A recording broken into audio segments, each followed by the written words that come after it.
What's going on, PHLY Sixers family? You're watching the best of the PHLY Sixers Draft Edition presented by Rothman Orthopedics. I'd honestly be shocked at this point if the pick at 3 is not VJ, Ace, or Harper if the Spurs go a different direction. I think it's VJ. Kyle Neubeck is saying I think it's VJ. That he thinks it is VJ. I do not know that for sure, and I don't know that they're keeping him, but I believe that's who it is. And I told you, what did I say? That night, I think it was like 12 VJ minutes. Edgecombe is the pick, by the way. Yeah. All right. Kyle Neubeck is reporting that VJ Edgecombe is the selection here at pick number 3. That they are keeping it too. There's no trade. No trade. And Derek says no trade. So it looks like, let's let everybody know the man is all smiles right now in front of us on the television. And it appears to be VJ Edgecombe is your newest Philadelphia 76er. Kyle Neubeck with the reporting there. Derek also following it up. Not a trade. The commissioner is on the clock. Let's see. All right. We're live, so we still have to talk. You know, there's no audio, so we still have to talk. There you go. VJ. There it is. So let me, now that there's some certainty here, let me echo some stuff that we've said already and that you guys are getting into. I think Philadelphia will absolutely love this kid as a person. Every single thing we hear about him, he is a rock star of a person, right? We heard it from Baylor coach Scott Drew. I've talked with people that had him on the Bahamas staff that said, look, he's coming into an environment where these are grown men, right? There are NBA players on this team. This kid's a teenager playing up, and he's coming into practice every day like he's shot out of a cannon, right? Mm-hmm. Ultra hard worker. His game has grown a ton over the last few years. Went from basically an off-the-radar recruit to a top 5 guy in his class. Mm-hmm. And that doesn't happen without a lot of sweat equity, but more importantly, it's work that's purposeful, right? Guys can work hard and might not work on the right things, might not work on things that are meaningful to them as a college prospect, as an NBA player.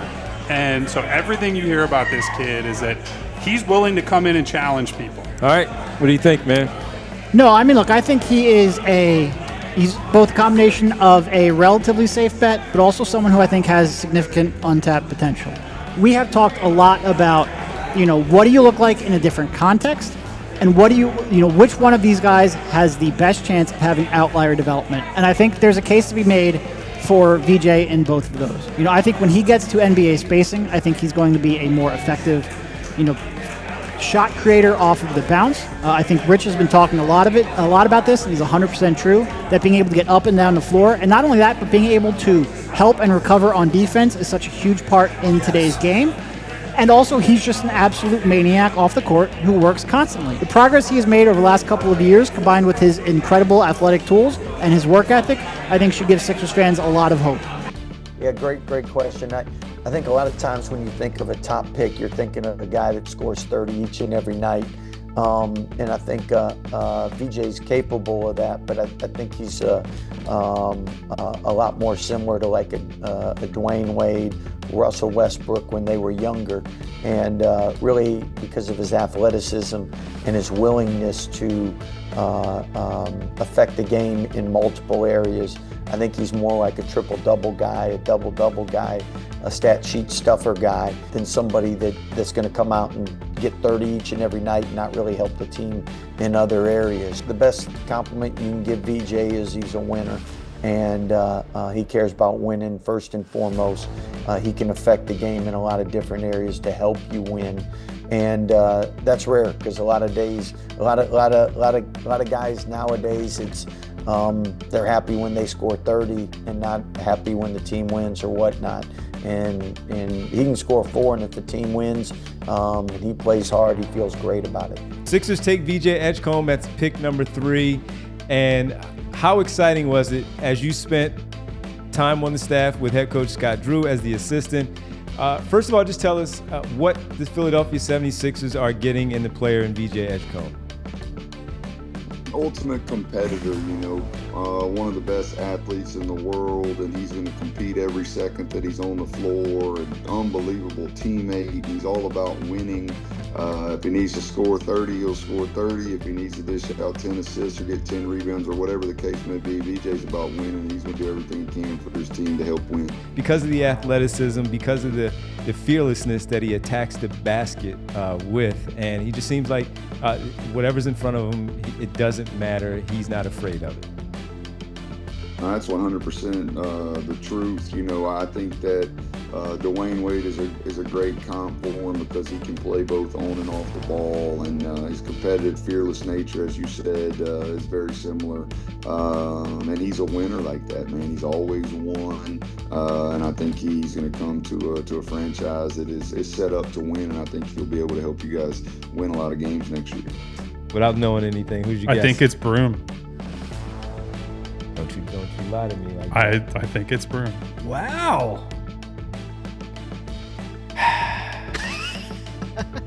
Call VG.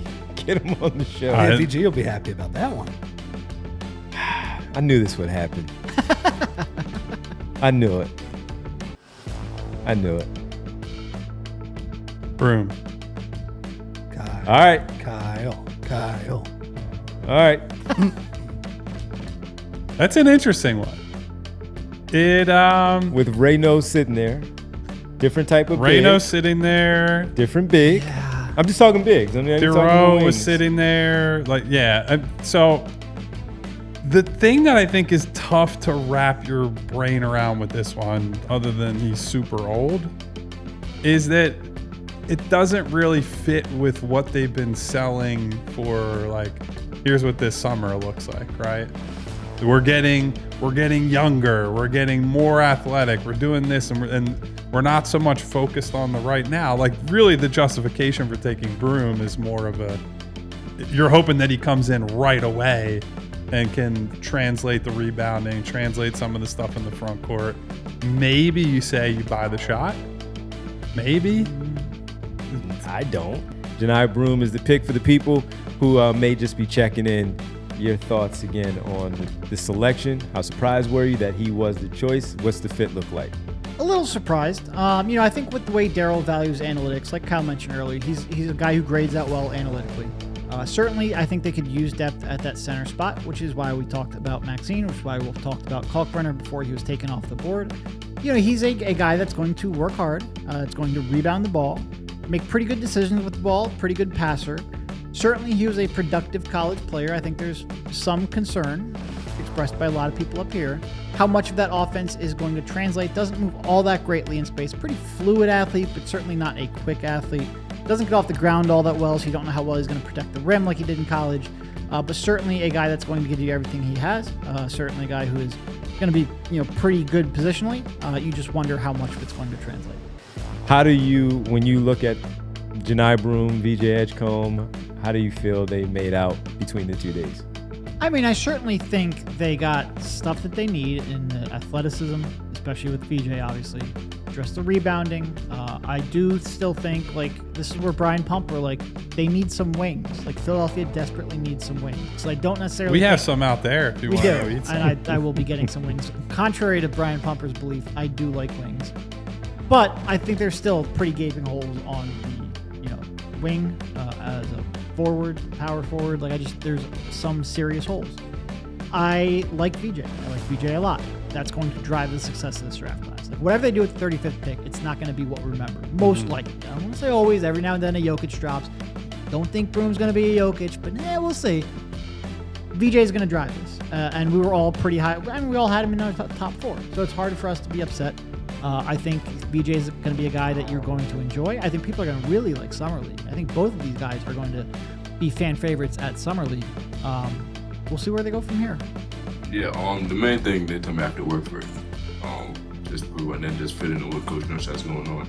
I'm here to buy in, so whatever role, we ain't talk about that to be honest, but whatever role they have me played, I'm just willing to buy in. I'm kind of, whatever my role is going to be, I'm going to, embrace it. I'm going to try to be the best team I can be, best player I can be, and I just want to win, so whatever it takes to win, I want to do it, but it's going to be fun playing with guys like VJ, Tyrese, Jim Kane, Joel, Paul.